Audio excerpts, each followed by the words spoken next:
Let's start at the top. Number one. Number one is Tom Brady.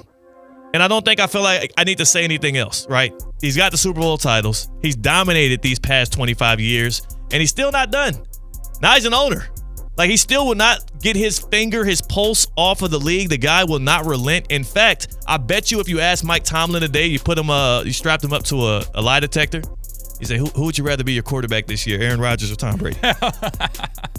He'd be like, yo, Tom, is he good? Is he available? Right. He looked pretty good at Fanatics Fest when he was ripping apart Eli Manning's jersey in half. I would seriously consider working out Tom Brady right now if it was possible, if I was the Pittsburgh Steelers, versus bringing in a guy like Aaron Rodgers for several reasons. Number two. Top 5 quarterbacks since 2000. Number 2, some may say it's too early. I might say, damn, it's a couple years too late. Patrick Mahomes. Yeah. 3 Super Bowl championships. The worst season of his career, if you don't count the one where he didn't start at all, the worst season of his starting career, he lost in overtime of the AFC Championship game. And that happened twice. Like, he is the standard. He is who everybody gets compared to. And I do believe he is still in range to someday surpass Tom Brady. It's going to take a lot. It's going to take some luck. It's going to take some growth from Mahomes, but he still is in range to beat Tom Brady's career.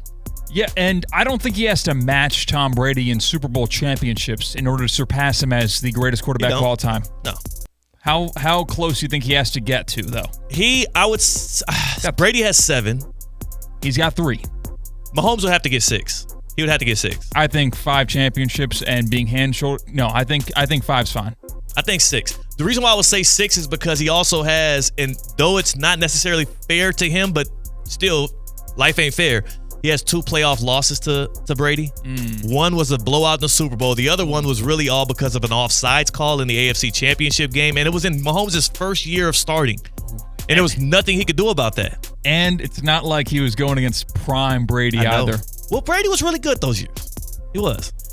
We're not here to debate Brady versus Mahomes, though. We're here to talk top 5 quarterbacks since 2000. It's more about a couple of names on the back end of the list, but not this guy. Number 3. Peyton Manning. Now, on our graphic here, I just have the name Manning. If you're watching us on YouTube, C-Cat, you said that there might be a debate whether or not I was talking about Peyton or Eli. I said you should have put Peyton, not Manning. I mean, but Peyton is... Manning, he is the Manning. All right, if we're talking top quarterbacks, Peyton Manning is the Manning. He's the only 15 years, maybe it will be Arch. Shut the hell up. It's possible. You're right. He would have to do a lot to surpass Peyton, though, especially in this new era of quarterbacks. It's like everybody... Like, think about how many guys that we can say today are have it all, right? Drake May, where are the flaws in his game? Josh Allen, Lamar Jackson, Justin Herbert, C.J. Stroud. You got Arch Manning coming out of college. A bunch of prospects here and there. Cam Ward looks great. Like, Tom Brady a couple of years ago tried to downplay the level of quarterback play in the NFL today.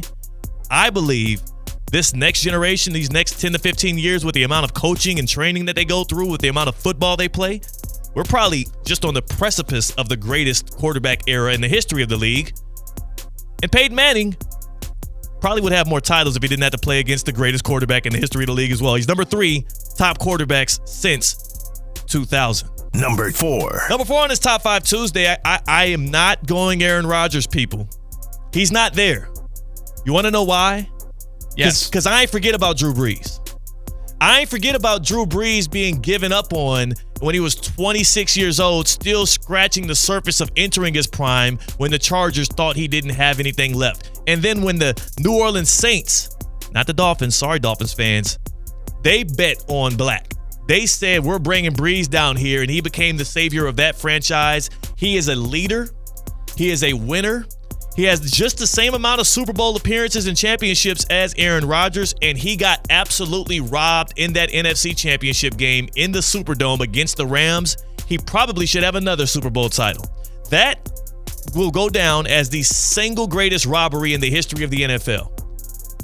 How do you not call defensive pass interference right there? Yeah, that was the worst call of all time in the NFL. And given the technology that we have, for that call to have not been made, it is unbelievable. Drew Brees has better numbers, career numbers, if you look at it throughout his career, than Aaron Rodgers.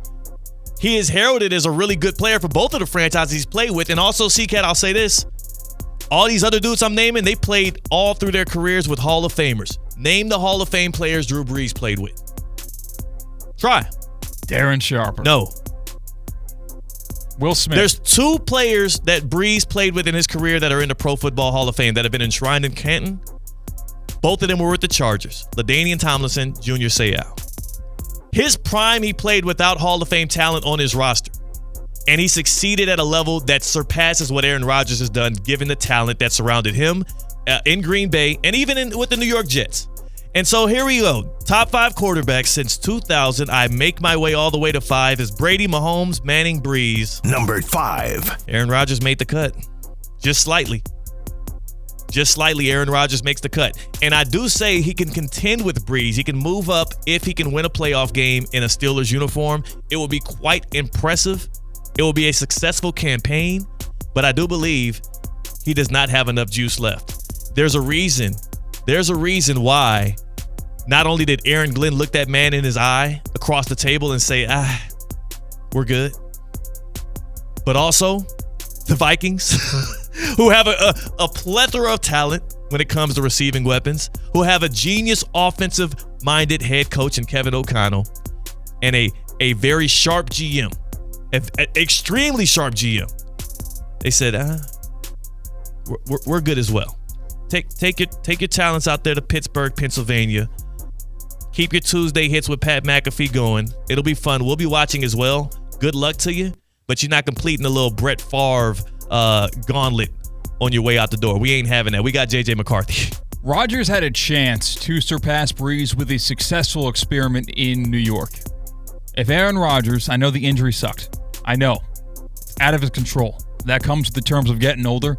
If he brought the Jets to the playoffs, I think that you put Rodgers above Brees. See, here's the thing you forget about Brees, though. He went out like a warrior. And that's the difference to me, too, with Brees and Rodgers. Like, Brees is a guy who I know loves football, who I know is a determined leader. He is a galvanizing force. He uplifts his teammates. He put the city on his back. What Drew Brees means to New Orleans, despite even some of the things he has said afterwards that has offended many people from that city, and I know because my family is from New Orleans. That dude is untouchable. Rodgers played for longer in Green Bay, and they don't want to get near him. They wouldn't touch him with a 20-foot pole. Yeah, they point and laugh a lot. Also, for Brees, too, the last year, I believe it was 2020 with the Saints, he went 9-3 in the games he was able to play in, tore his shoulder, tore his rotator cuff, tried to play through that, and did in the playoffs. That was a game he had all those interceptions, just battling through injuries because he knew the team had no other option. What are we going to turn to Taysom Hill? Like, he left it all on the field, so much so, C-Cat, did you hear that he has to throw the football left-handed in the backyard with his kids now? Like, Drew Brees can no longer throw with his right arm. He literally left it on the field. And you want me to put a guy like Rodgers over him? Who, in the middle of his tenure going out, he's over here making Netflix documentaries about getting high overseas? MVPs don't matter to you? No, absolutely not. Especially when you don't follow up those MVPs with playoff performances. What did he do in the playoffs the years he won the MVPs? Absolutely disappointed. Y'all can't discredit Lamar Jackson's MVPs because he had playoff losses and then look at that dude and say, oh, it's all good, though, because he was a bad man and discount double check and all of that. I don't give a damn about an MVP if you didn't submit it, especially as a quarterback. Exactly. That's why people doubting SGA. That's my Top 5 Tuesday.